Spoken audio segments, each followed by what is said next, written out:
This podcast is a proud member of the UUOP network.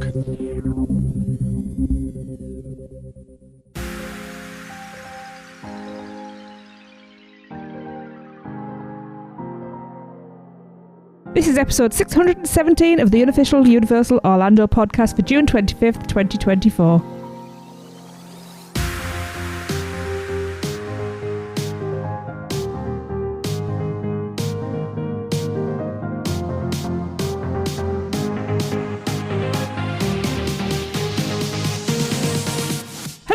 Welcome to the show. I'm your host tonight. I'm Tracy.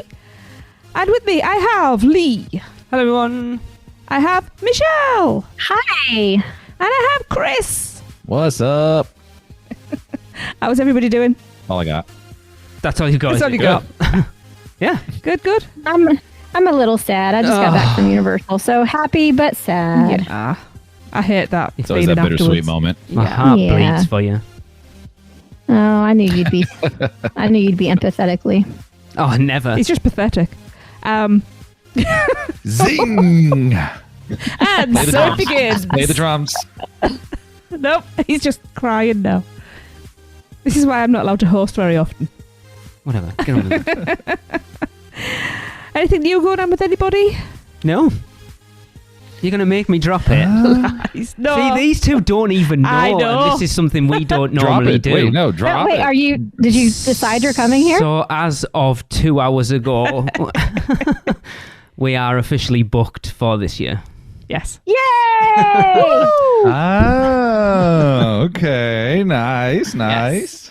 So when do I need to book another trip? Tell me. Are we going to announce this on here, or are You we just cut going to it out. bleep it out now? So we're coming out the Why don't you just 6th. bleep it? No, Yeah, just say yeah, it do and that. bleep the whole thing. Yeah. So the to the Damn you. Okay. Those Yeah. are good dates. I'm coming out because it's my 50th.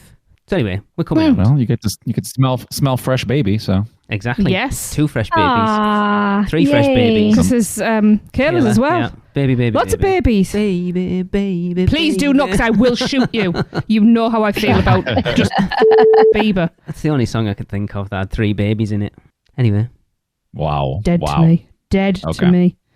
Wow. I was going to say something there that might potentially put the dates out as well, but I won't. Mm. Not that we don't want anybody to know. We just kind of. It's just crazier coming off from Mardi Gras again. Tell me about it. I've been trying to get out since the last time. So. Especially when they're doing it as early as they are this year. Yeah. Yeah. Well, that's exciting. You guys get to see some holiday stuff again. Spoilers. Guess when we're coming out? Ooh. Well, that's a long time. It is. Okay, everybody just book a trip for the entire Yeah. 30 days of the holidays, and you might catch them. Yeah. Yes. I'm not bothered about Horror Nights this year, quite honestly. And I never thought I'd say that. No. I'm quite happy to be coming out at a time when I'm not going to be out until 3 o'clock in the morning. And to be honest, I pushed for this with it being The big deal. the big deal and and graduating. So Yeah. got to celebrate it with my friends. Okay. Big celebration time. Yes. There will So, speaking of celebrations, let's start with some PC birthdays. Did you like that? It was the best transition ever. Whoa. High praise. We're going to kick off with a new member. On March the 1st, it was April Armstrong's birthday. Happy birthday, April. Happy birthday! Happy birthday, April. Happy birthday, April. Getting inundated by those portkey people. Really? Yeah. We're taking over the They're world. infiltrating from the inside. Yep. And then on June 25th, we have Leslie Kish's birthday. Happy birthday, Leslie. Happy birthday! Happy birthday. Happy birthday. And on the 27th, we have Brian Jennings' birthday. Happy birthday, Brian. Happy birthday! Happy birthday. Happy birthday. Right, off the back of the preview centre opening at the resort, Universal gave us more details of the penultimate land at Epic Universe, which is Dark Universe. Does anyone find it weird that we've this and another land announced after opening the preview centre? Like, here it is, but here it is. very weird, I think, because everything is there. It's not like you're hiding anything. I mean, there was the AR stuff, I guess, wasn't available, Yeah. but it's still like, there it is. Yeah, but it's always a week after something's happened that we find out officially. To be fair. Anyway, it's alive! Alive! Next year, Universal will bring its timeless monsters to the present day with the debut of Dark Universe, the most mysterious world of Universal Orlando's newest theme park. This captivating new land will envelop guests in monstrous adventures across various attractions, shops, restaurants, and character meet and greets that will thrill everyone from families to classic monster fans alike. Yeah. Yeah. Yeah. Number one. That's it. Created by the award-winning Universal creative team in partnership with Universal Pictures, Dark Universe blends the iconic stories of unearthly legends like Dracula, the Wolfman, Frankenstein's monster, and Bride of Frankenstein, and more with a new generation of monsters and characters, including Dr. Victoria Frankenstein, the great-great-granddaughter of the infamous Henry Frankenstein. Frankenstein. The great Frankenstein, is that how it is? Technically, I think, Tracy, is that not how it should be pronounced? Frankenstein? I don't know. I'm not German. I don't know. Anyway. Okay. If you're German, let us know. So, Dr. Victoria Frankenstein, the great-great-granddaughter of the infamous Henry Frankenstein, who has continued his misguided experiments. As guests venture through Darkmoor, love the name, the ravaged village within Dark Universe, they'll encounter the characters and subjects of those experiments within a first-of-its-kind theme park environment that offers family-friendly fun while also pushing the boundaries of intensity in a way that only Universal could achieve. Yes, dear, what? I have a question. Who's Henry Frankenstein? Dr. Frankenstein. No, that's Victor. Maybe Henry Frankenstein was Victor Frankenstein's dad, and she's his great-great-granddaughter. Just as I read it, I was like, is that's that the not book right. or the movie? Well, it's the book. Because these So are based on the movies. Well, it's still... it should be correct. Dr. Henry Frankenstein is the main protagonist in the classic Universal adaptation. But they changed the name in the novel. Interesting. In the movies. That's really weird. Okay. Yeah, that is weird. Oh, well. The more you know. How do we pronounce this, by the way? Darkmoor. Darkmoor. Well, We'd say Darkmoor. It depends how you want to say it. We're Northern British. You say Darkmoor. I can tell you it's going to be Darkmoor. For you Americans, we're not going to call it that. Not only is it American, but it's the South. It's Darkmoor. It's not Darkmoor, though, is it? Because it's British. It's all English legends. Isn't it Italian? No. I thought it was Bavarian. The Invisible Man's British. I'm pretty sure the Wolfman's in England. We're the experts, guys. That's why you're listening to us. It says origin is the Naples, Italy. Oh, Wait, which one, though? Of Victor Frankenstein. Why is there a little British girl That's playing interesting. by the lake in... How do you know she's British? Because she says, hey up, Maybe Frankenstein. assume that. What you up to, A lad? little Yorkshire lass. Yeah, hey up, lad, what you doing? Anyway, we're supposed to be talking about the Dark Universe, not the origins of the Universal monsters. Well, true. That's the next episode. Yeah, the literature podcast. I'm starting. Don't need any more. What's one more? Welcome to Darkmoor. Ah, The journey to the Dark Universe begins the moment guests enter its electrifying portal, which harnesses the dark energy of Darkmoor. get in. As guests step foot inside, that same energy will pulsate throughout the entire village and connect to the top of Frankenstein Manor, the towering focal point of Dark Universe. Nestled within the blackened stone walls of the town, guests will embark upon unique adventures where they can get made up to look like their favourite monsters, spin through the woods aboard a thrilling family coaster, enjoy unique dining establishments, enter Frankenstein Manor to brave Universal Orlando's most chilling ride ever, and more. More. More. Moor. That one is pronounced.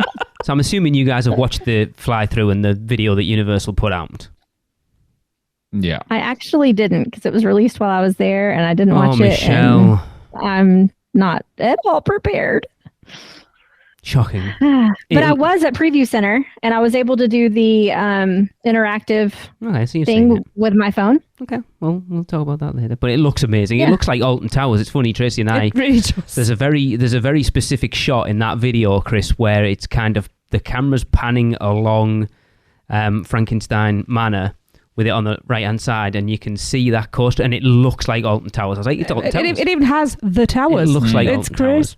Towers. Chris? It looks amazing. This park has to open late. Then excited. it has to open late to take full advantage of that electricity pulsing That is throughout the land. true. Yeah. Because otherwise, what's the point? Right. Here's some more information about the thrilling yet unsettling attractions and entertainment experiences that await visitors to Dark Universe. Monsters Unchained, the Frankenstein experiment. Universal have to give it has to be a title and then Tracy, is that a suffix? A subtitle or a suffix? What is that? Hang on, let me get back into it. Monsters Unchained, the Frankenstein experiment. It can't just be Monsters Unchained. What is that second bit? Yeah, that's Subtitle. Subtitle or suffix, yeah. Well, suffix is more like, it's more of a subtitle. Anyway, Universal Orlando's most terrifying attraction yet, this state-of-the-art dark ride takes guests deep into the catacombs of Frankenstein Manor, where Dr. Victoria Frankenstein conducts her twisted experiments. In a vain display of her genius, she invites guests into her laboratory to witness a demonstration of her ability to control monsters. But her plans go awry, because of course they do, because it's a Universal theme park ride. When her attempts to control the most dangerous of monsters, Dracula, fails, unleashing a horde of enraged monsters, guests are then thrust into an intense ride through the darkness as they try to evade the grasps of the Wolfman, the Mummy, the Creature from the Black Lagoon, the Brides of Dracula, not Frankenstein, and others. I just got goosebumps. I can't wait. So this looks My like... boy is a player. It's going to be what Forbidden Journey was originally going to be. Because Forbidden Journey was supposed to be originally based on Van Helsing, the Hugh Jackman film. And because it bombed, they didn't bother. So it looks like they've kind of kept that idea. And this is what that's going to be. But in that video, I know, Michelle, you haven't seen it. Chris, did you notice they said the most state-of-the-art animatronics ever? Yes. Oh, my God. Not that Universal have ever produced, ever. That's going to be pretty amazing because there's some... Disney's got some incredible animatronics out right now. That is a very bold The statement. Yeah. That's the one.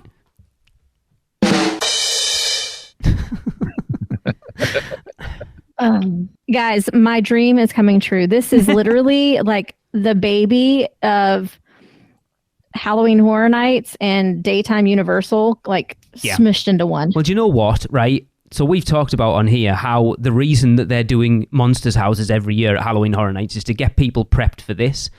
And I am the prime example of how this has done its job. You know, Tracy, that wasn't... we watched all these before we came out for Horror Nights in 2019 for that first Monsters house. We did that Monsters house and it was number 10 on my list that year. And then we had Legends Collide, which was amazing.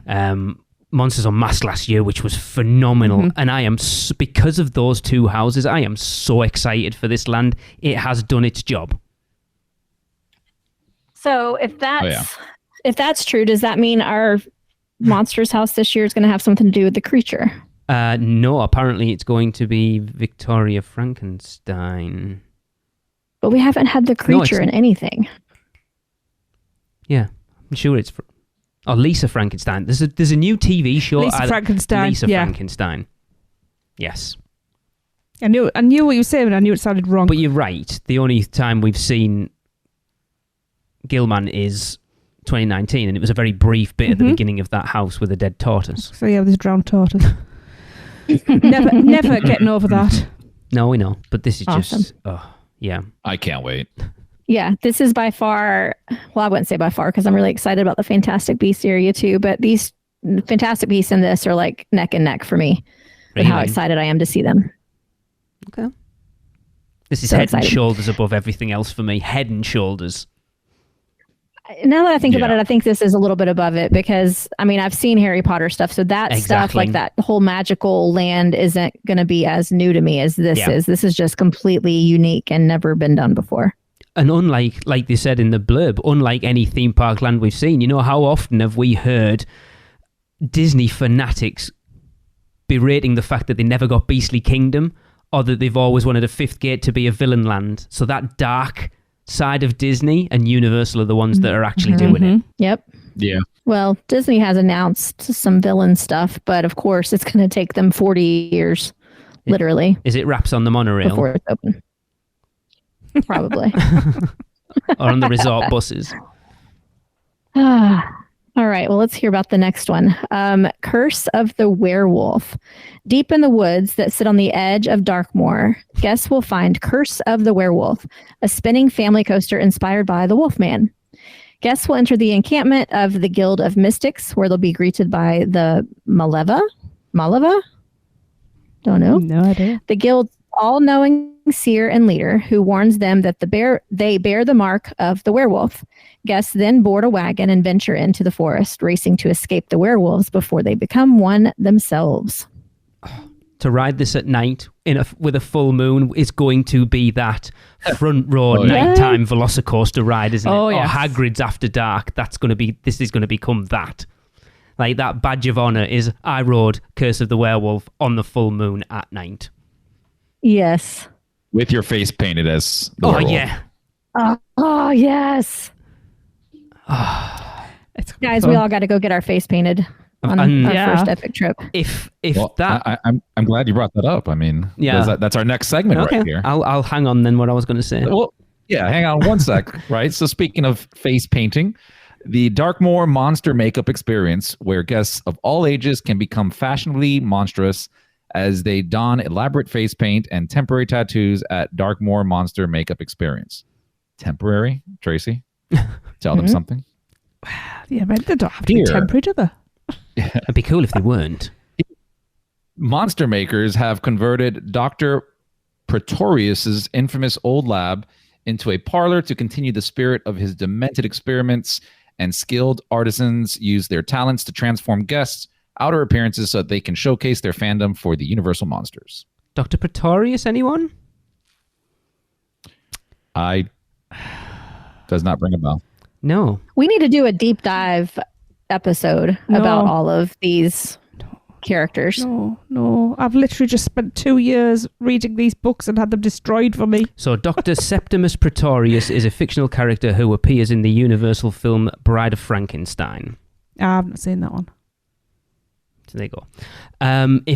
So I'm assuming, Tracy, we've talked about this as well. We're assuming that that thing they did in the Five and Dime was the precursor to them testing this. And if that's the price of it, no thank you. Yeah. What was the price of that? It was like $125, I think. Yeah. Are you serious? It was very expensive. Huh. Because which is weird because you can get face painted during Horror Nights.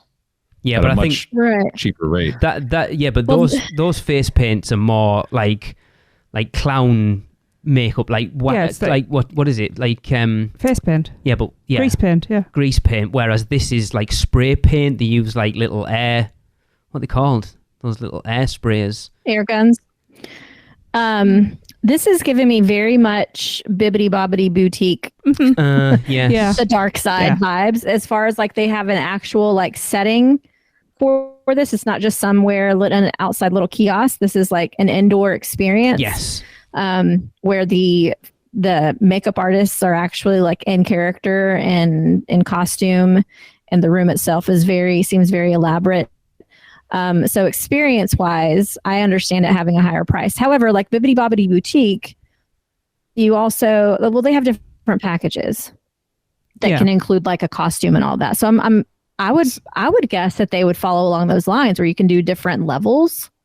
If they have an expensive package and I could put prosthetics on my child and then have them flip a switch that has electricity going to the chair saying it's alive, I'll probably do that. Right? Would that not be so freaking awesome? I would do that. That I'd pay. And I'd be or like, because at Bibbidi Bobbidi Boutique, they'll also do like their nails. I mean, it's like a really big experience. So can you imagine them putting like long nails on you for like werewolf? Or like you said, like actual prosthetics that have like hair on it. I don't think you'll get instead prosthetics. of like sprinkling pixie dust, you just like drops of blood. That'd be fun. Well, listen, it doesn't say face painting. It says monster makeup experience. And what do we know about horror makeup show? It's not really all about the grease paint. Yeah, but they're not going to put prosthetics on people. The cost. Why couldn't they put some hair? Not with that attitude. I don't think they will. I think that thing in the Five and Dime is exactly what it's going to be. Chris, would you, if you went to be made up as Wolfman, would you get half off? Why? Because he's got a beard. Yeah, you need half his face doing. Yeah, but they would just have to put it on his head. I was going to say, but then again, they'd have to do his head. So yeah. What they would put on. What have you done to her? There. Maybe I'm an older Wolfman who also went bald. You know. Maybe. That was being horrible. That was a. I wonder. If they would Bride of Frankenstein my hair, hell yeah. That'd be cool. I mean, they could do. That would be cool. Right? I want the tattoos to not be temporary. I'd go for a temporary tattoo. I think you have to push it as far as Michelle said with like the Bibbidi Boppity Boo boutique in order to make this worth it. Because if it's the same thing that we had at Five and Dime, like you said, Lee, it was too much money for what you got. Yeah. Yeah, But why if I build an pay entire even building? More money, but do like a way bigger experience, then that's a whole different thing. You open up Right. like a different demo that's going to actually do it. Why build a whole building and like theme it out just for some face paint? To make money. I've actually got a thought. The amount of time, if they're Bibbidi Bobbidi Boutique type this, the amount of time that is going to take when these parks are going to be incredibly busy for the foreseeable future. Yeah. Are people going to want to pay a higher price to get in, pay a high price for this, And spend then like an hour it in could there. be an hour and a half Yes. getting ready? Let me tell you, Bibbidi Bobbidi Boutique has been around for decades, and it is still just as difficult to get a reservation for that today as it was when it first opened. Yeah, but I think I think you'll have people that would do it though. Yes, I get what- 100%. I get Go to what- Disney to get a haircut. all Yeah, right? I get what Tracy's saying. A That haircut. you're talking I'm saying- about a brand new park that no Yeah, one's that's been what I'm to. saying. I don't think people are going to want to A, spend more money, and B, Well, take it's not necessarily that. It's the half amount. an hour or an hour out of your day to go and do that when you've got Half this an hour I can see, but an hour and a half. is brand a new full, park to go and experience. So maybe it's something I that think- initially I think it'll be a might build. not, but eventually will. Yeah. I think you underestimate what Americans are willing to spend their Oh, money this is on. true. And Maybe. Yeah, we're idiots. me being in this profession that I'm Yeah, in, but, Yeah. but again, it's not the money. it is unreal It's- how much money parents drop on their children to go to this type of thing. It's, Yeah. but Slap again, a food truck and But you're half not- America I'm will not be talking- there. yeah, I'm not Yes. talking about the money. I'm talking about the time. But as they're talking know. about parents, and if kids are demand, No, they do it. parents will. The British ways, you teach them. You don't demand. You know, Americans don't, do they? If you demand, you don't get. Sorry, all our American Goodness. listeners. And let me tell you also. So there was a brief time where they allowed adults to do Bibbidi Bobbidi, and then they canceled out because there weren't enough spots for kids. Oh wow. So whenever they did like open it up for adults were jumping in there with their princess dresses too. Uh-huh. So the thing that's really cool is this is not just catered towards kids like Bibbidi Bobbidi. This is something that Yeah, with the adults temporary tattoos and will stuff, want to yeah. do as well. Yeah. So this isn't just about watching your kid get all dressed up. This is like, hell yeah, put me in No, there. It's I'm my getting turn. dressed up, and my Yeah, kid's I would- watching me. It's like, sit your ass Yes. back down. Yeah. Daddy's the one This who's going to is- become Frankenstein. This is like, grandma, you're watching the kids. Mama's getting made up this time. And yes, people will pay for it. If that's what this is going to be. But I again, that's guarantee not. people will See, pay missing for the it. point. This That's isn't what not- Tracy's it's saying. not It's money the at all. money is Well, it's the irrelevant. time, it's the too. time. Yes, I they'll get the do it. time, yeah, Hang yeah. on. Yeah. So, if this park opens where you have to book your day well in advance and you can't get another day for 6 months to a year because everybody's booking these days, so it's pre-booked days, and you've only got those hours to get around the entire park, are you going to waste an hour to an hour and a half Yeah, I don't doing see this? it doing well That's initially. not the money. I understand that. Because there's a lot of things you can't put a price on those experiences. It's the time. Initially, I don't think it's going to be a big experience like that. I think it's going to be a quick face paint, Yeah. and then it'll build up as it becomes more Yeah. streamlined. Then the whole thing would build up. That's what I'm trying to say. Initially, though, I don't think people would want to take that amount of time when they might not get back. It'd be interesting to go So- back and watch some of the vlogs who got their faces done there, see how long it actually took from start to finish. I mean, a good makeup artist with airbrushing, it 20 should. minutes? I was going to say, yeah. And they've already got a small amount of design, so it's going to be down. A You few know, designs. Did you see the book that was there? There was pages and pages and pages. Right, 90% of people are going to go for the same half Probably. a dozen. So, I mean, if they See, grow I it out to be a Bibbidi Bobbidi, is it Bibbidi Bob Boutique? Bibbidi bobbidi booty. I mean, eventually grow it out to that because, again, like going down that path with, especially if I can do a Universal Monsters thing for my kid or even myself, I think that's kind of a cool experience. Like I would I'd probably do it. spend. I'm not gonna do it every time, but I'd definitely drop some coin, do it once, do the experience, and Yep. I feel like fun. And I would 100% use it as an hour of my day. Like I think that is something that's just as worth doing that as it is waiting in line to ride a 2-minute ride. But we'll see. We'll see if it ends up just being face paint. I just think that's a really elaborate thing to put together with the building and everything. If literally it's just face paint that's going to take 10 minutes. You know, another missed opportunity, I think, and I understand why, but it would just be so cool if they actually put like a little tattoo parlor inside. Oh yeah. I mean, I get it. I know they can't do all these IPs and stuff like that, and then I get all that. But just in a blue sky era, that would be so cool to have a little tattoo shop. Yeah. You know how many people would get tattoos on vacation? Oh hell yeah! If you had their favorite monster, absolutely, I would. Yeah, I would like to have a tattoo parlor that's actually got a good reputation. It would. I know, but I'm alluding to the one that doesn't. Say it. What you mean, Hart and Huntington? Yeah. I do like how we've spent probably 10 minutes ripping this monster makeup experience to bits and didn't actually discuss the coaster prior to it at all. Coaster? Forgot right, about that. I know. Oh no, this coaster looks awesome.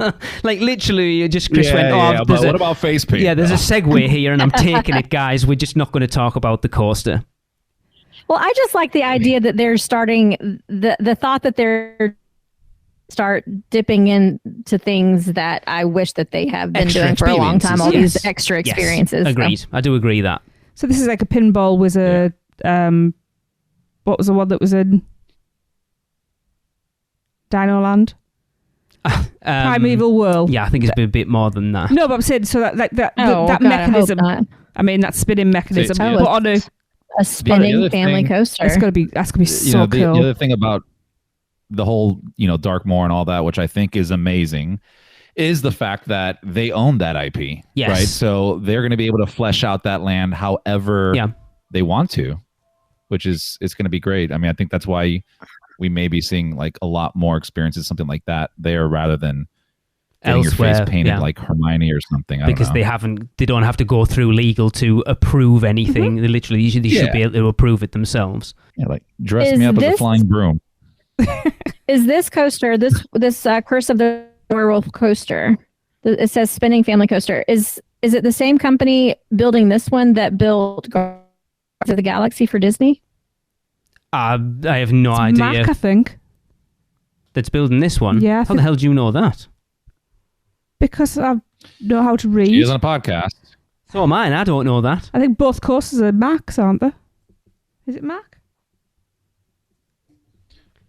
Hold on, I'm looking up, because if that is the sure same company, like if they're using the same idea. It is Mac. Thank you. Oh my goodness. So it's not then. Oh, what's Guardians of the Point Galaxy? Tracy.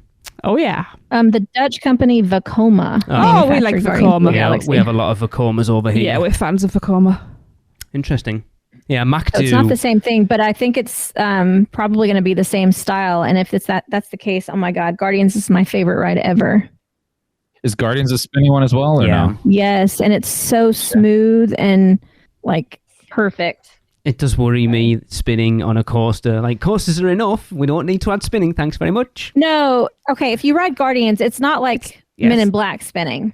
Like it spins controlled in a programmed way. It's not free spinning. It augments the ride. Mm-hmm. Yeah, it spins you in a way that makes the movements of the track like just so much more enhanced, and it's just you get off and you're just like, oh my God, that was so freaking cool. I know there's I hope it's the same idea. Every time. There's going to be show scenes in it as well, which it'll probably turn to show you them. I know in the video, in the concept art, they showed like a. They allowed to use the word gypsy anymore, like a Romany traveller thing. The caravan. You go past that, so there's going to be those bits in it. So I don't know. Which Guardians does that too, but it doesn't stop. So there are screens that you may slow down to go by, like slightly, but it's not like Gringotts where you stop. Okay. Yeah. So I'm imagining things with it spinning, things like Wolfman reaching out and swiping at the car and giving it a bit of a nudge and a turn as it That would be cool. goes past. Right. Or goes around a corner. Yeti, So you, anyone? Yeah. yeah, but one that works. There's that Yeti again. I'm excited for this one. Yeah. This is going to be cool. If it's a similar idea, it's going to be very cool. It's just the best. Best feeling in the world. I'm a big fan of the fact that a lot of these coasters, all of them, don't go upside down. And it sounds weird, but I could probably handle more rides on coasters that don't necessarily have inversions. That makes me quite happy. Okay. Because if the coaster doesn't, as we know with Wicker Man at Alton Towers or something like that, or even Hagrid's, a coaster doesn't have to have inversions to be fun and exciting. I think that's the problem. They don't necessarily have to be intense coasters, just fun. And I think that's what they're going with Epic Universe. They're just fun coasters. You said they don't have to be intense. I was going to say, just like Mako. That's pretty intense. It is. I mean, to be fair, Velocicoaster is, but not everything has to be that. It is the inversions that actually get me on Hagrid's Velocicoaster. not intense, but amazing. Fun. It just needs to be fun. You just need to have fun on it. Yeah. And I like the fact that they haven't gone down that necessarily over, like trying to, like, Velocicoaster's the best thing we've done. Let's try and outdo that. Yeah. So the only one at this park that has inversions that we know of is Stardust Racers. I'm still not going to call it that, by the way. Does Stardust Racers have inversions? Doesn't it? Is that the dueling one? Yeah, I don't think it does. I'd be surprised if there wasn't I think one. there's one of the top hats has kind of you go up and then make a hard left where you're almost inverted. So it's more like Rip Ride? More like a Rip Ride, I think. I don't see like maybe one here. It has one inversion according to Wikipedia. Okay. The funny enough is also a Mack ride. I told you there was another Mack ride in the park. Yeah, apparently it has each coaster of the two has one inversion. Okay. Yeah, because I think that's part of where they pass by each other. Okay, is during the inversion. Cool. I'm happy that though. Like I say, it means I can ride. I should be able to ride more often. Yeah, and it makes it more accessible for a lot of other people. Yeah. It also means that height restrictions should be lower. Yeah, that's a good point. Yeah. So it's definitely more family friendly as well. That makes me happier. Yeah. Oh, yeah. So meet the monsters. There's always someone or something looming in the shadows of Dark Universe, including monsters who are eager to meet and greet everyone from kids to adults, including Dr. Victoria Frankenstein's monster and the alluring Bride of Frankenstein. Guests will also encounter other unusual inhabitants roaming the eerie village, including Victoria Frankenstein's servant Igor, the Invisible Man, an eccentric monster hunter, and a talented musician who regales guests with songs and tales of the classic Universal Monsters stories. I have to ask, how the do you know the Invisible Man's in there? He's just loitering in the toilets. That's wrong. But okay. I love the fact that there's going to be characters other than the monsters, like a monster hunter, kind of like a Van Helsing wandering around. Well, that's what I'm thinking. And I think in the concept art, there's like a woman playing the violin, which is obviously the musician. That's awesome. Like to actually feel like a real eerie, like Austrian monster town. It'd be so cool. Do you know what I think would be funny? Though, having said that about the restrooms, if as you're walking out, there's like a little whisper, like Moaning Myrtle, coming coming over your shoulders, for some people saying, "You didn't wash your hands." I mean, I could think of worse things they could say. But Yes, that would be cool. They have like random team members walking around with pitchforks. Just while you're having a wee, it's like, my fingers around your throat. That would be funny. They should do that. Oh my God, this land has so much potential. I've just invented a drink for Number one. Without a doubt, number one. It's just, yeah. I think, Tracy, you talked about it when we were watching that video, that the perfect spot for this is going to be the golden hour. Just as the sun's starting to set, it will be eerie as especially if they pump out like mist and fog, like Horror Nights. Just a little. And I hope in the video again, Michelle, there was like a big clock tower, like a tower with a bell. I hope that bell's real and it does actually ring out, because that would be creepy. Like a proper old school bell would be so cool. And then the burning windmill. Oh, I can't wait for that.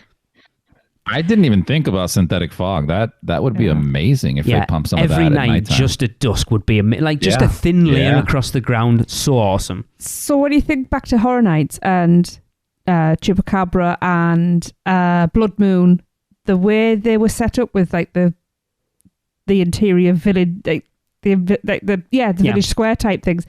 This is what that kind of atmosphere feeling. That's what I'm expecting from this. It's going to be amazing. If they don't do a Horror Nights house next year called Dark Universe, they're missing a trick, by the way. Yes. Yeah. Yeah. And they've got to do some kind of something that has to do with Halloween Horror Nights in this land. Like even not Halloween Horror Nights, but Halloween something. Yeah, that would. Yeah. Or maybe like a special experience that they can, like a adult only at night. I don't know. There just seems like there's so many opportunities here for them to do something. Yeah. Park After Dark. Park After Dark. After Dark Universe. There you go. It's just there. Yep. After Dark more. Universe. Oh, wow. You're welcome, Universal, by the way. More dark universe. How about that? We'll send you the bill. Yeah, it's free. I'm going to stop because my brain is just racing with loads of things. I know, that's the problem. I guess can also sink their teeth into delicious fare and shop all new merchandise and apparel during their visit to Dark Universe at highly themed dining and retail locations, including... In your best German accent, please, Chris. Okay. Das Steakhouse? Steakhouse? Where did you get the N from? In German, the N is Silent. Invisible. All right, invisible. That's what the invisible man That invisible German N. Yes. Das Steakhouse is Darkmoor's most ominous restaurant.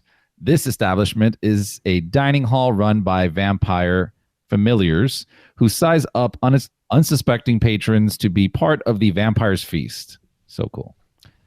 Surrounded by artwork and artifacts detailing the history of the village's creatures of the night, guests can enjoy a menu of kebabs, burgers, sandwiches, and more. Yes. And I just have to point out that this is spelled steakhouse, Stake house. So I hope the servers are actually playing along as vampire familiars because, oh my God, Universal haven't really done anything like that. And they're starting to do things like, Michelle, like you said, the things that we've been crying out on the podcast for years for Universal to do. And this seems like it's their first step into doing a proper themed restaurant on a daily basis. Yeah. Yeah. I have to ask, though, and I don't know whether this is just only we got it, but are we going to be hearing lots of people quoting what we do in the shadows? Probably. Because that's my first thought when I saw the concept art for it. If there's not a server doing his best Matt Berry impression, I'm not going. Nando. Yeah. I'm a little disappointed this isn't a steakhouse, though. It's it says interesting. Menu of Yes. kebabs, burgers, and sandwiches. It's called Das Steakhouse. Yeah. Like, it should be Weird. a steakhouse. I thought it was. Yeah, and then it says kebabs, burgers, and sandwiches. You're like, okay, interesting. Yeah. Seems like they missed the mark there slightly. Yeah, that is a little weird. Unless the steak sandwiches, I guess they'll get around it that way. And steak burgers. Serving up a steak with some kind of bloody looking sauce on the top with a knife going, wooden something. I was going going to say through wooden steak had better be holding the burgers together. Oh, yes. Lee's excited My now. wallet isn't big enough for this park, let alone this You better land. get a second job, Lee. And a third. I've got one. It just doesn't pay. True. Okay, get a third that pays. I'm so excited for this land. Yes. I'm excited about this one too. So I saw this next one in the interactive display thing at Preview Center. So cool. The Burning Blade Tavern. Despite the blades of the windmill still smoldering and flaming periodically, Darkmoor's monster hunters have transformed this old fiery mill into their favorite hangout. While enjoying a menu of burgers, wings, bratwurst, pretzels, and specialty beverages, guests will hear stories of the infamous hounds, boastful hunters from beyond Darkmoor, all while surrounded by an impressive display of the monster heads they consider their trophies. Again, going down the same route as the other one. A theme, a story, hopefully servers playing roles. It's just a dream come true. Just amazing. This one- cocktails. Do we think this one is like a quick service and the other one's an actual sit down? Well, from the images, the other one is a sit down. So yeah, maybe steakhouse. so maybe this one is Makes sense to have one that people are going to have to book to get in, and then one people can just walk in and out of during the day. But what's disappointing me is both have burgers. Both 'Cause have people like sandwiches. Like burgers. what? I don't. That one doesn't say sandwiches, to be fair. Oh, that's true. Burgers, wings, and bratwurst. Nope. No, what? Probably not going to eat a burger. Don't do wings. Well, then don't do go. sausage. You're not selling yourself on a food podcast right now. Not is on a a food tavern. podcast right now. Yeah, but you are. You what, Chris? Yeah, this menu makes sense in a tavern. Yeah. Tavern. You Yeah. got premium cocktails there, Tracy. Oh yes. What? Jack and Coke. Yes. Oh, best ones ever. Brilliant. Yeah. Was it the video that talked about the flames Yes. on the burning blades Uh-huh. that are different types of gas, I think, being used? So during the daytime you can see it better, and Yeah. nighttime you see it differently. Yeah. Ooh, So this is cool. the Gringotts dragon, isn't it? Effectively Yeah. of Darkmoor. Yeah. So cool. Yeah. Okay, next up we have DeLacy's Cottage. Near Frankenstein Manor sits DeLacy's Cottage food stand, where the original Frankenstein's monster once received sustenance and friendship. Here, guests can find a variety of snacks and cool treats like cinnamon bread, ice cream, twisted taters, and more. But no cottage pie. Why? It's cottage. Twisted potatoes. Sustenance and friendship is so funny together. I don't know why. Yeah. This is a little Yorkshire girl, Because isn't it's it? all Yeah. anybody really needs, right? That is kind of weird. I wouldn't say twisted. It's funny because they don't. Do they sell twisted taters anywhere at Universal other than during like Horror Nights or Mardi Gras? That's interesting No. because people love them. So I'm surprised they don't. Yeah, it's kind of, well, it wouldn't make sense. But I'm like, it's like the world famous chocolate that gets sold through schools where they're like, all right, but people buy them because they're not available all the time. Yeah. So maybe Yeah. that's I'm not a fan what of they do with twisted twisted taters. To be taters. fair, I've never had one. because You don't want one of them. you want them to be crispy and they're not. I don't want a crispy one. They're soggy. That's it. Ask them to double fry them. We did, and they were still I love soggy. crispy. Guests can also take home a piece of the immortal world of Dark Universe with commemorative merchandise and mementos from retail locations like Pretorius's Scientific Oddities. No, it's just Pretorius. Pretorius Scientific Oddities. Yes, I will. Oh my Many god. of them. Because that merch that I've been seeing already is like, oh yeah, I'm having one of each. Yeah, it's going to kill me. Yeah. Just pre-register the credit card, Tracy. The company one. Yeah. Yeah. The question is, are you guys going to try to come out when it first opens, or are you going to wait later in the year? I mean, it's going to come down to whether that finances. credit card's big enough. Yeah. Well, you got to apply for one first, sir. Crack on then. Who do I apply to? You? Do you need that in writing, or can I just ask for it here? This is so awesome. This is by far my most exciting announcement they've made about Without this a park. doubt. Yeah. You see, I had a thought there with the windmill. What was it called?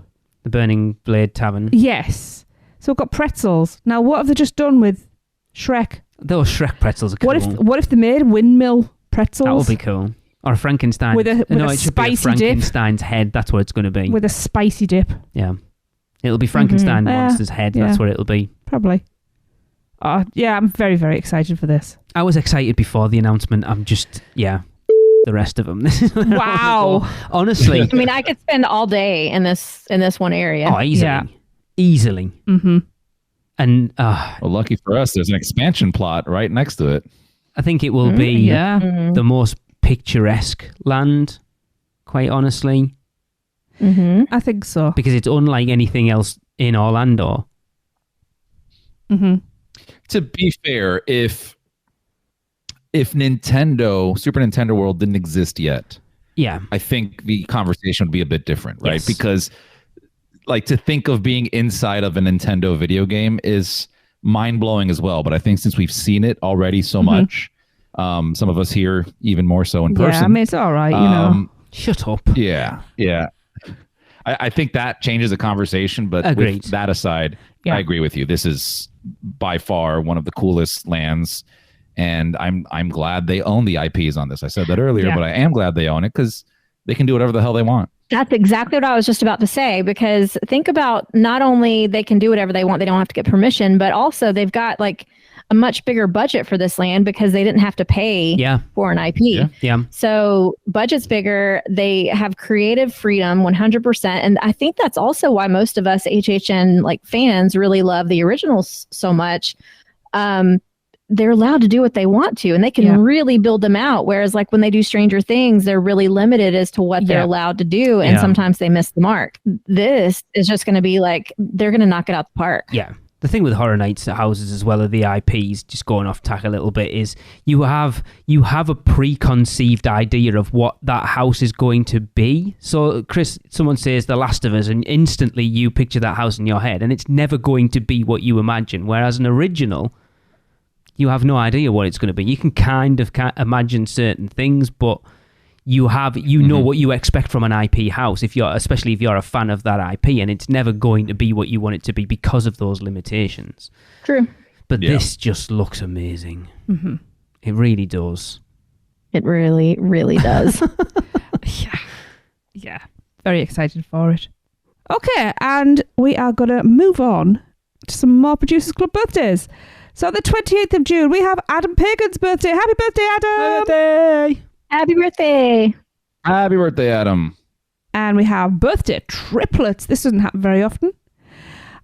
June the 30th sees Rachel Merritt's birthday. Happy birthday, Rachel! Happy birthday. Happy birthday, Rachel. And it's also Nora Martinez's birthday. Happy birthday, Nora! Happy birthday! Happy birthday. Happy birthday. And it's our very own Alexis Zavala's birthday. Happy birthday! Happy birthday! Happy birthday, Alexa. Feliz cumpleaños, baby. Aw. It's not the baby's birthday. Soon. That we know of. It's not the 30th yet. Yeah. And July the 7th is Rachel Hoffmeyer's birthday. Happy birthday, Rachel! Happy birthday! Happy birthday, Rachel. Happy birthday, Rachel. And not actually a producer, but it's also Michelle's other half. It's Nancy's birthday on the 30th. Happy birthday, Nancy! Happy birthday, Nancy. Happy birthday, Nancy. Will she hear that? Does she listen? I'll make her listen to it. Would she if you didn't? No. All right. So as usual, wishing you all lots of cake. Nancy, it needs to be a really big cake, I'm telling you. Okay. We're going to take a break and listen to our sponsors, and we'll be back. I wish to go to Walt Disney World. When you wish upon a star. The Gryffindors creak and the tombstones quake. Please stand clear of the doors. Por favor, manténganse alejado de las puertas. Where can our vacation wizards take you? Just tap the port key at portkeyvacations.com and let the magic begin. Welcome back, everyone. I hope you had a nice listen there. We did. So, Chris and Michelle recently went out to Orlando. Boo! Hiss. Yay. To have fun without us. Boo! Hiss. They also went, as well as having fun, they went out to check out the new offerings. So, let's have a little chat about it, shall we? We haven't done like a proper trippy trip No, we report haven't. for a while, so Let's start with the Epic Preview Centre, because we're very excited about this, obviously. Because you both ignored, didn't watch anything of it before going out, did you? No. No. Did it live up to your And just to expectations? preface, the weekend that we went was an extremely heavy downpour weekend. So Really? I think Michelle got to do a few of the things more than we were able to. We said we weren't going again until later on, and we're now thinking about trying to go back to actually we didn't even do the AR experience. Right. Oh, That's wow. how fast we were blowing through things. Michelle, you did that, right? Yeah. Yeah. I wanted to do it, but the internet was super slow and it was pouring, and I had family there. And if you've ever been Just on a too much family going trip, on. you know how hard it is to jump around between family and Yes. friends and all that stuff. So unfortunately, we didn't experience as much. I mean, there's some things here that we did and we really liked, but from the preview center for us, I mean, it was just seeing that whole model out there was just super cool. I wanted to do the AR experience, but yeah, we're going to try to go back to do that. But yeah, Michelle, how was it?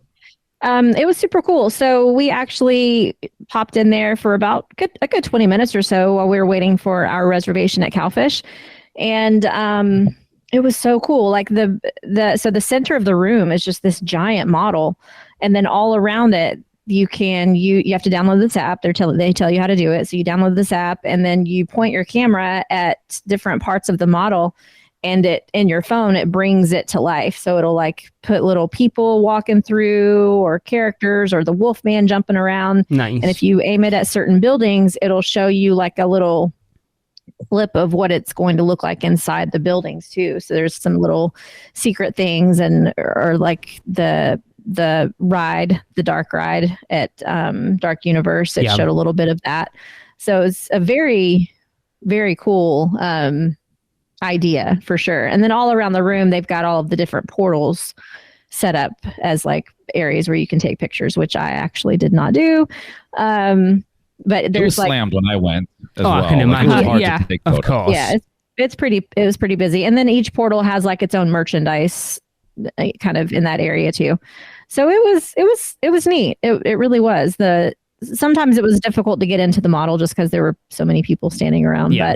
But so I will say, Lee, you had mentioned something to me, and you were absolutely right in reference to not comparing, but you had mentioned the previous preview center. Yeah, the Islands of Adventure one. And how you were like, this is not that. And it very much isn't that. Not to say that this isn't cool, but I think the original preview center just had a lot more going on for it. I think the difference was they had a lot more space back then to do something like that, didn't they? Whereas now space is a bit of a premium for Universal, and they wanted to put it out into City Walk, which obviously back then they didn't have City Walk because that was only getting built. Yeah, but the flip side of that, yes, you can make that argument, but now this was back in '98, so I don't remember the details. But this was half trying to show you a preview center, half trying to sell you merch, whereas the old preview center was just a preview center. There was more merch here than there was preview center. But welcome to 2024. So I think they could have done how the old preview center was if they weren't trying to sell all that merch. But I get it. Yeah, there definitely is a lot of merch in there. It's like a miniature store, to be honest. I find it weird. I find it weird as well. It's like I personally wouldn't want to buy merch for a park or a land that hasn't opened yet. No, I didn't either. Some of the Darkmoor stuff was cool, but again, I just couldn't spend enough time in there to actually pick something up. Yeah. I mean, like the Epic Universe actual merchandise was cool, but again, like Lee just said, I'm not really interested in buying that stuff until you're there. Go. Yeah. Because you want to be able to say that you bought it at the park, not, well, I bought it a year before in City Walk. It's a bit weird. Right. Yeah. Imagine buying a ride shirt and then actually going on that ride and hating it. Yeah. Oh my God. Like buying an Epic Universe top and going, I hate that park. God, this could burn this bloody thing. Buying Fast and Furious merch before the ride. Yeah, exactly.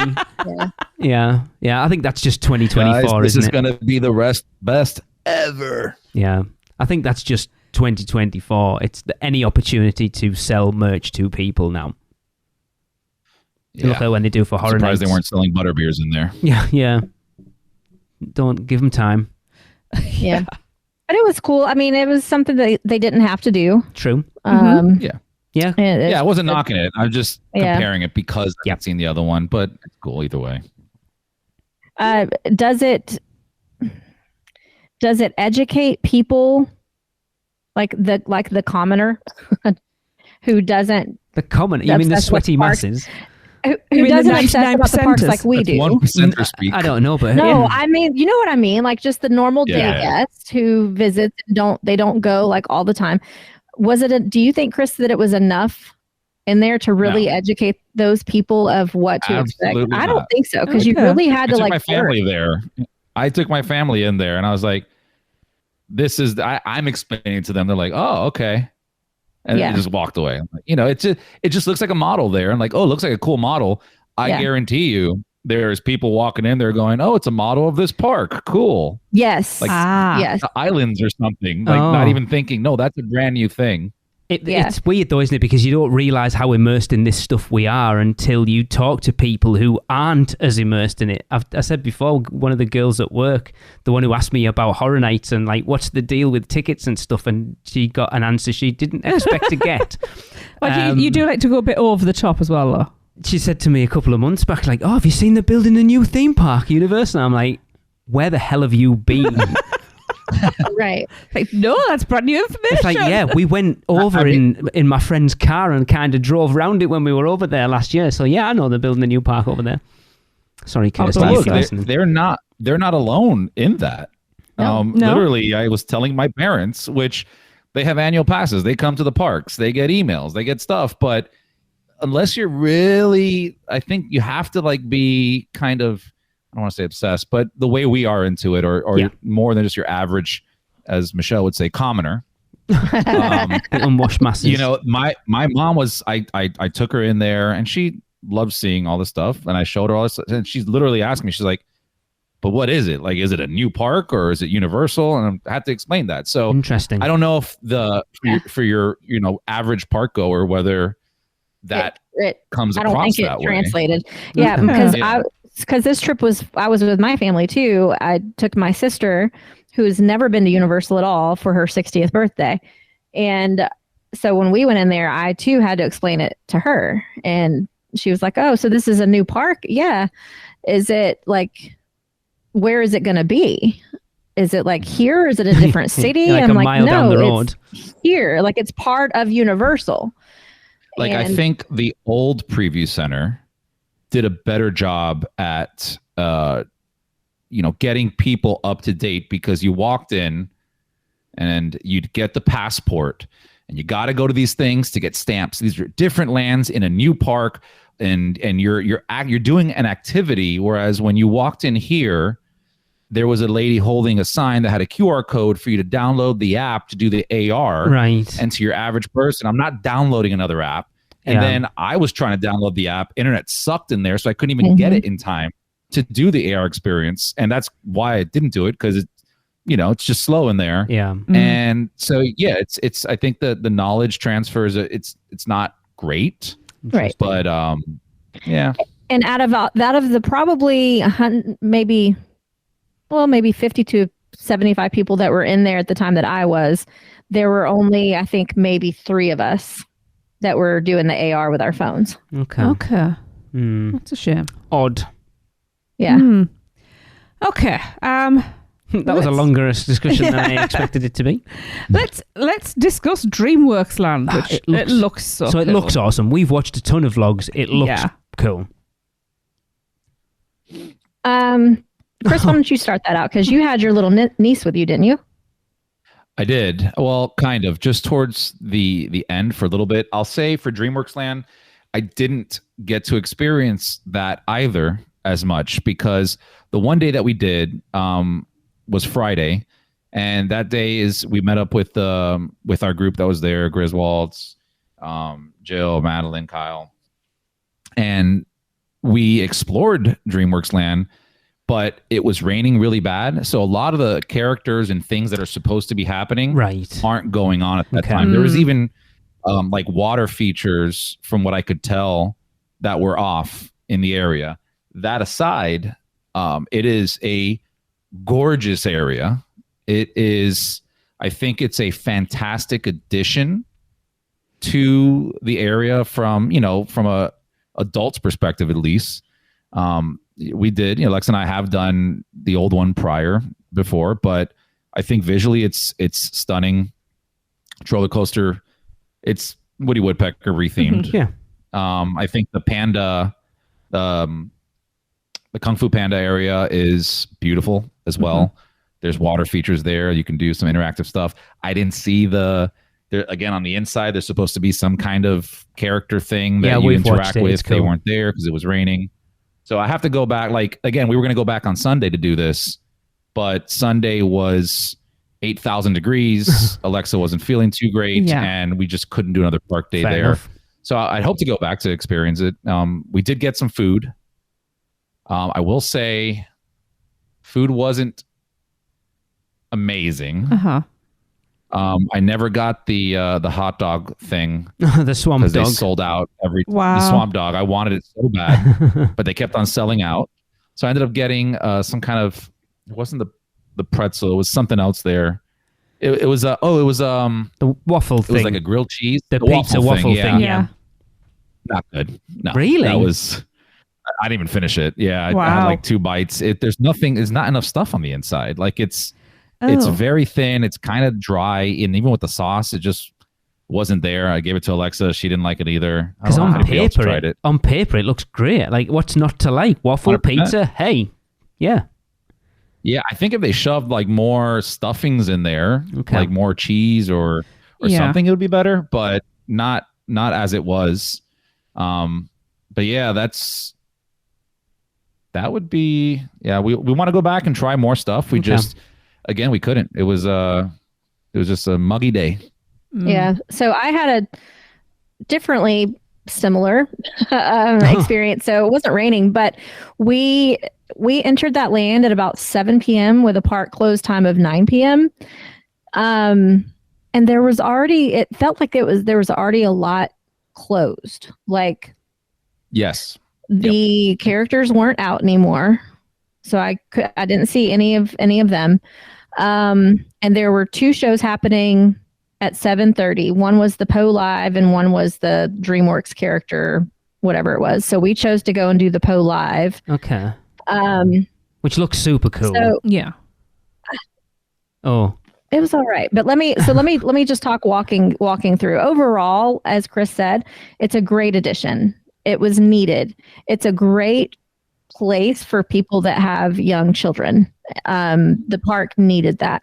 So there was lots of cool little like interactive areas for them to play, either whether it be like the virtual kitten, Puss Yeah. in Boots thing, or there was lots of water features, cool like splash pad kind of stuff. There was a little playground feature that wasn't wet.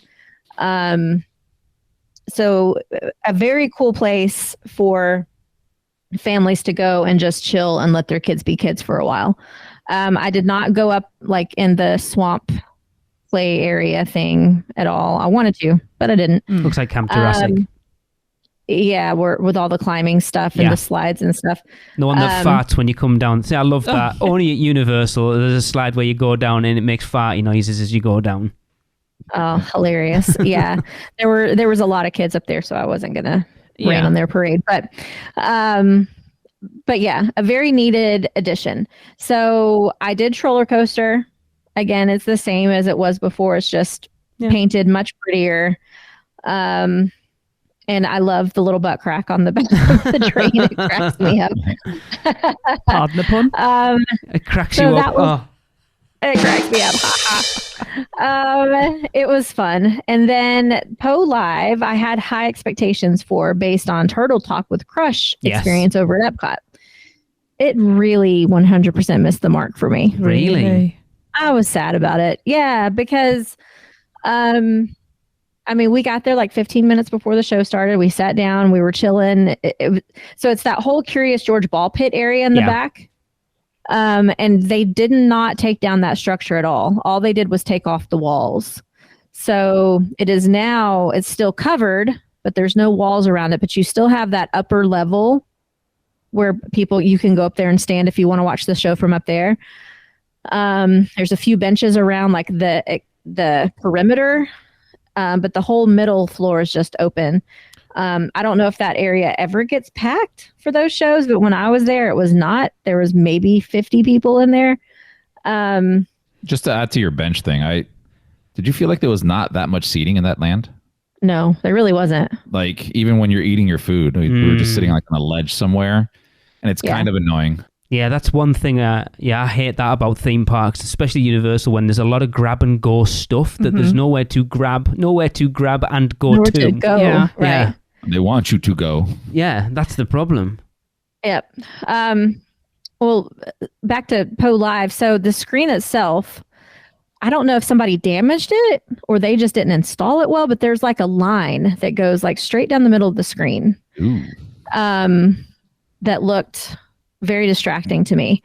And Poe himself was cute. He was funny, but like the storyline was very lackluster. It wasn't he wasn't very interactive with the audience like Turtle Talk with Crush was. I don't know if it was the actor that just wasn't being super funny or if that's just like the script they have to go by.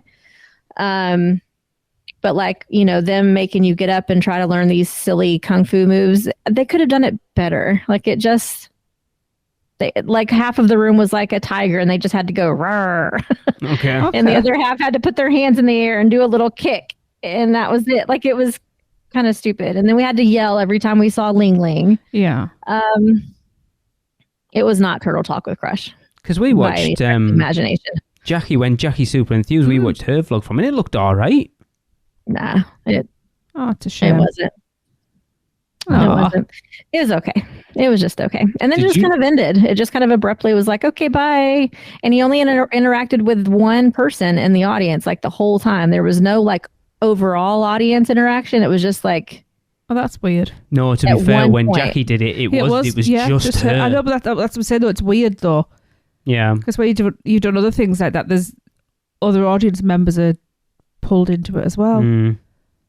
Yeah, even if it's just like pointing out, like with Turtle Talk, Crush will like kind of make digs at, especially the adults. Sometimes they do throw in some like adult humor and stuff too.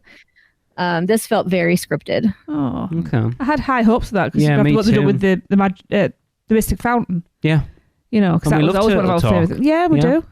Oh, okay. Did you do the Mama Luna, the feline thing?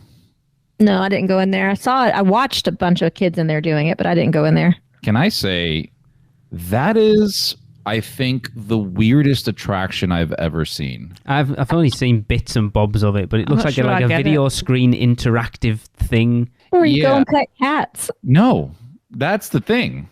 You're torturing cats. Oh, I'm all over it then. You're not petting cats. All you're doing is hitting things when they turn green to knock cats off of things, push them over, and like literally fling them around. You're not doing anything nice to them. Wow. What the heck? It's the weirdest attraction. And then like the other thing that just threw me off was like the screens, like, or at least the visuals seem like they're 10 years old. Like, yes, the same like with Poe Live. Yes. It's very weird. That is. That's so disappointing. Yeah, but the cat one has to be the most oddest attraction I've done. Like I walked in there, like our group walked in there and we didn't really know what to do. We just started hitting things and all we were doing was just knocking cats around. I'm like, okay, cool. This is teaching kids That's what really I'm saying. good it's things. not anything good towards a cat, but your niece is going to come to your house now and torture your cat. Yeah, exactly. That's hilarious. Wow. Yeah, no, you're right. The screen, like I said about the line, I was like, did some punk kid, because that whole area is open. Like before the show, it's not closed off. You can go in there and just sit down. Okay. And you see like just Poe's shadow like behind the curtain, kind of walking back and forth, doing something funny every now and then. So you can just walk up to that screen. So I was like, did somebody like some punk kid mess it up? Interesting. Probably one of the cats. Yeah. Did you happen to see Pinocchio and interact with him? I saw him up there at the entrance of the playground area, but I did not go in there. That's the first thing I'm doing when I go into that land. Yeah. What was really hilarious... okay, wait, two things. So over in the Kung Fu training camp area, I thought there was supposed to be that interactive like restaurant thing. No. I think there was rumors of it, but I don't know whether they actually said it was happening. Concept art of it. I don't know. I think we maybe talked about the potential for it coming, but I don't think it ever was an actual thing.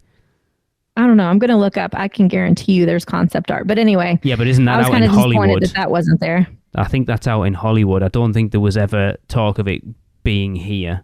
I think we just talked like, I hope they bring that over here. Well, so remember in the Curious George where they had all of the water stuff and then they had the big dump thing where it dumps water? Yeah. So that still kind of exists. It's just rethemed. Well, we were over playing on the noodle bowls across the way of the water stuff. And this couple, they were probably in their mid to late 20s, were walking up where the water stuff was. And there was no kids over there or anything playing. And they walked through and the girl got dunked. I mean, like she was just walking, minding her own business. And then bam, just like drenched. And she did not move. She didn't move a muscle, didn't speak for like 5 minutes. Brilliant. Wow. She just stood there with her backpack and her food in her hand. Like, oh my God. I don't know what to do. It was great. I need to see that on Epic Fails video on YouTube soon. It was awesome. So that was fun to watch. But yeah. So was it like fun for me as an adult? No. Curious George Ball Pit was way funner. But kids will have fun. Little kids. Krissa, no. Little kids, yes. Oh, okay. Well, I feel we should move far, far away and cross over and go and tell us about Hogwarts Always. Because I know, Chris, you didn't see it, did you? Oh, no. Unfortunately not. I didn't see it either. Really? Oh. I am surprised. I tried. What? Nope, I didn't see it. The time that we were going to see it, there were no show times listed. That's weird. And it says on select nights. So we didn't park hop to go over there just to have it not show. So because we didn't think we were coming over this year, we've watched a couple of vlogs of it, and the projection looks way clearer than it's so much sharper. The previous ones. It just looks like another good Hogwarts projection show. Yeah. But it definitely looks like they've updated the projectors for it. It does look way crisper. Looks brighter as well, doesn't it? Yeah. Yeah. I'm sad I didn't see it, but I'll catch it in August. Yeah. Okay then. So we can't talk about that. What about Cinesational? Whatever it's called. I have seen all the reviews of this. If you two don't agree, I'll be very surprised. Chris, did you see it? I did. Okay. Did you? Yep. I think by that tone, I think we're both in agreement. Cinesational was awesome. Wow. It was awesome. Wow. Yeah. Double F-bombs. So let me just ask a question first, right? Yeah. As Chris, you know, I have been talking to the director of it. He is a friend of mine. Name drop. I'll just pick that up. Sorry. We didn't drop his name, so you know. No, I'm not going to either. No. And obviously we've talked about, we didn't know whether we were going to get to see it this year, and he was super disappointed and stuff. And obviously we are now, because it's apparently going to be around for a long time. It should be. The bar for me was Marathon of Mayhem from 2019. Comparing it to that, because I know you two loved it as much as we did.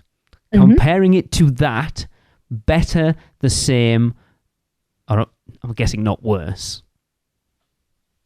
I personally, I knew you were going to ask that, because the first thing I did was try to compare it to Marathon. I don't think you can compare them. Okay. And there's a reason why, I think, and Michelle, I don't know if you have a different thought on this, but so Marathon is the upper echelon of like amazing nighttime closer experience. It also hits on, the properties you love and all that. While this does share a lot of the same traits, right? You have the water features, you have the projection mapping in the background, the music playing and all that. This obviously does add the drones. This for a nighttime non-horror nights day at the park this is the best thing that they have done. Because if you were to add drones to Marathon, like it would blow this kind of out the water too. This show is great. I think the music on this show and the way it was mixed and put together is phenomenal. I think the music for me, and I'm a very big music guy, I think the music does it even more for me because it's a lot of the stuff that you grew up watching, and it's mixed beautifully, and it just pulls on those emotional strings. Unfortunately, we were all the way in the back because it was the first night of it showing, so you had to be there way early. So I didn't get a good view. Like, I'm gonna obviously go back and watch it and see it with the fountains. I can see some of the fountains, but I didn't have that complete see everything, see the fountains, see the backgrounds and drones and all. I didn't get that experience. But even without the fountains, I was still blown away. I thought what they did and how they use the drones, this isn't the most advanced way of using those drones. I've seen others that are better. I think Disney even did a better way of using the drones over at the Disney Spring Show. But that's not to take away from the show. I think the way they use them here fits in perfectly. You don't need a race going on in the sky to appreciate Fast and Furious, right? Yeah. It's kind of showing you these visuals. You're hearing the visuals, the music, you're getting a little bit of fireworks, you have the water fountains, and then the also the projection mapping they did in the background, like A1. Like, it was so good, I think. It was up there with Marathon of Mayhem in reference to how well it was done. I mean, I'm going to reserve judgment because we're obviously going to get to see it this year. So we will do our review once we actually get to see it in person. But from what we've seen, I sat on the couch watching it and I teared up, I'll be honest. And I haven't done that at a nighttime show at Universal since Marathon of Mayhem. So I'm going to very easily say that for me, Cinesational was better than Marathon of Mayhem. Wow. Really? I literally left, like, that was the last thing we did. Obviously, the parks closed after that. While I was on the water taxi, I texted Kenneth and Maddie, and I wrote Cinesational, and then the better than sign, greater than sign, Marathon of Mayhem. And Kenneth wrote back, he was like, I'm going to have to disagree with you, although it's very good. But here's the thing with what Michelle said, like, this is an actual debate one can have. Yes. Right? Yes. That you can actually compare these two in that sense, where somebody can like one over the other, as opposed to just, they put out something that's just like, don't even compare that to Marathon. No. You can actually discuss both, and you may have somebody liking one more than the other. And that's just personal preference. But I think that's a very valid statement that she made too.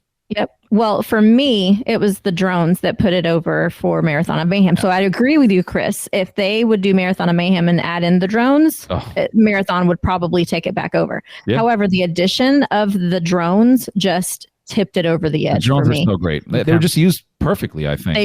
They were. And listen, so I didn't either have the perfect view. It was already crowded by the time we got in there. And so I was to like the right center, kind of back behind some of those boulders. So I could see the fountains, but I wasn't at the perfect angle to see the projections very clearly. Right. Yes. On the water. I could see them on the building, but not on the water. So at some of the points I was like, dang it, I can't quite tell what that picture is. So there's definitely going to be a good viewing area. Yeah. It's not going to be something that you can watch from anywhere around the lagoon. And I do want to go watch it properly in the proper spot. Even though without seeing the projections on the water clearly, it still blew it out of the water for me. The music was so good. It was a nice long show too. Just when you think it's going to be over, because like the amount of how high the fountains were going and how loud the music was getting and the fact that there were fireworks, you think it's like the big finale. Nope, it keeps going. And then all of a sudden, like at the perfect moment, the drones would light up in this amazing like formation. You're like, what? Where'd that come from? Right. And then they kind of, sometimes they'll morph into something else and sometimes they just disappear. Yep. Yeah. But they always came back at the perfect moment. Again, they just a fantastic use of the drones. I mean, one of the things you just mentioned right now, Michelle, was going back to having that music. One of the transformations that I loved, and it's funny that that's the word we're using, was during the Transformers segment where it comes out as a Decepticon. And then you see it morphing into an Autobot. Yeah. Like in the sky. It's not disappearing and coming back. It is morphing. No, it morphs. And it's just so cool. And you're hearing the original 2007 Transformers soundtrack in the background. It takes you back to a place where it's like, oh my God, this is the coolest movie ever to come out.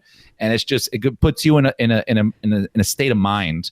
And I think that's what the same thing that like Marathon did, right? It puts you like in a place when you're hearing this music and you're seeing these visuals and seeing those drones with that as well. And also some pretty well used placements of like fireworks, right? There's a couple spots where it's done really well. Yeah.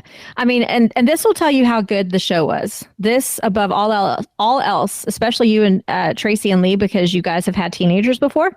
So Krissa is the end of the night.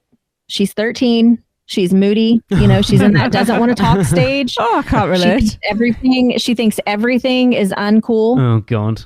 Yeah. She's in that state. So she's tired. She's actually sitting on the ground behind the boulders looking at her phone. And when the show starts, I'm like, Krissa, put away your phone. She's like, no, I don't really care. I'm like, all right, whatever. I'm going to enjoy this. Mm-hmm. So the beginning, like the first, I don't know, 8 to 10 minutes, she's literally sitting on the floor, not even looking up because she's so engrossed in her phone.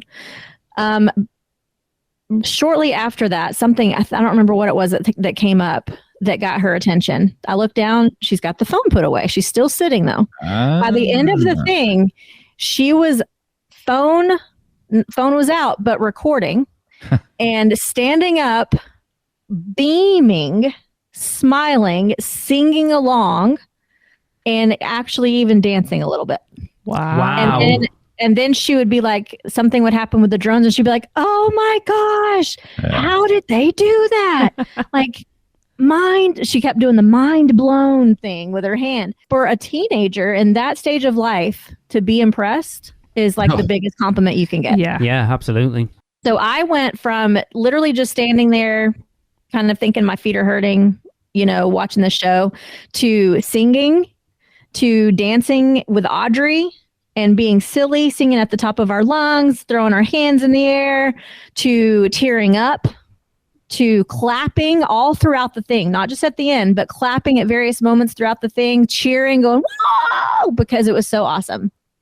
Wow. It was good. Yeah. And it just, this did not change, but it was a reminder of how good it was because I haven't seen a show in there in so long. But the speaker setup in that park is just so good. Okay. It just gets into your soul. Mm-hmm. And I finished watching that show and the first thing that came to mind, because you always talk about it, about Universal needing that nighttime show to close out a day at the park. And my 2 cents is this is it and more. Like this will do it for you. There's no way nobody can see this and be like, it's good. Because the way it ended, Chris, right? Yeah. Like, we've seen it. We know. End of the night. And like you said, it's a pretty long show. I did not expect it to be that long. Was it like 15, 20 minutes almost? Oh, it was more than, it was like 30 minutes. No, it's not. It's about 22 minutes, I think. It has to be longer than that because I remember looking at my watch. They do play a little bit of music prior to it starting though. So it started at 9:01 and I remember looking down at my watch and it was 9:21 and it was not over. It's 22 minutes. Wow. Yeah. So I'm very excited for you guys to watch it. I am excited. Like obviously, I say, don't watch anything online. If you're going to see it, go see it. Oh, you saw it already? Yeah. Well, I don't think we've seen the whole thing. It was so good. Yeah, I teared up just watching what we watched from vlogs. So if it's getting me sat on the couch, then after a day in the park, sitting watching, I'm going to be a mess. Yeah, watch it on your final night trip. We'll watch it every home. Yeah. It's going to be one of those things that I have to see every trip now, at least once. Yeah, that's good. Oh yeah, that's good. Awesome. That's been a show. That's going to wrap up this week's show. Don't forget to send in your Which Stick Gets Your Lick recordings to podcast@uuopodcast.com. But to end this show, we have a listener submitted How Bad is Fast and Furious from the one and only Gillian Dunn. Oh, hey. No. Oh, man. Okay, are you ready? Fast and Furious Supercharged is so bad. How bad is it? Fast and Furious Supercharged is so bad the team members have to draw straws for who has to test the ride in the morning prior to opening. I That's probably true, actually. Oh, hell no. Oh, hell no. Please send us your fun facts about how bad Fast and Furious Supercharged is and which stick gets your lick. And you can send those recordings, please, to podcast@uuopodcast.com. And that's going to do it. Thanks for joining us, and we'll see you next time. Bye. Are you insane? Get out of here. The curse, it's real. The podcast is over.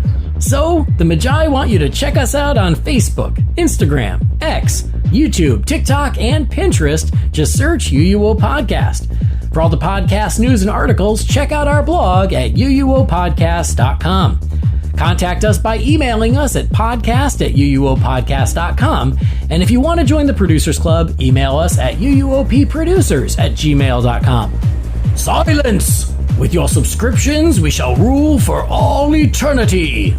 Listen and subscribe to the podcast on Apple Podcasts, Spotify, Google Podcasts, and everywhere else podcasts are found.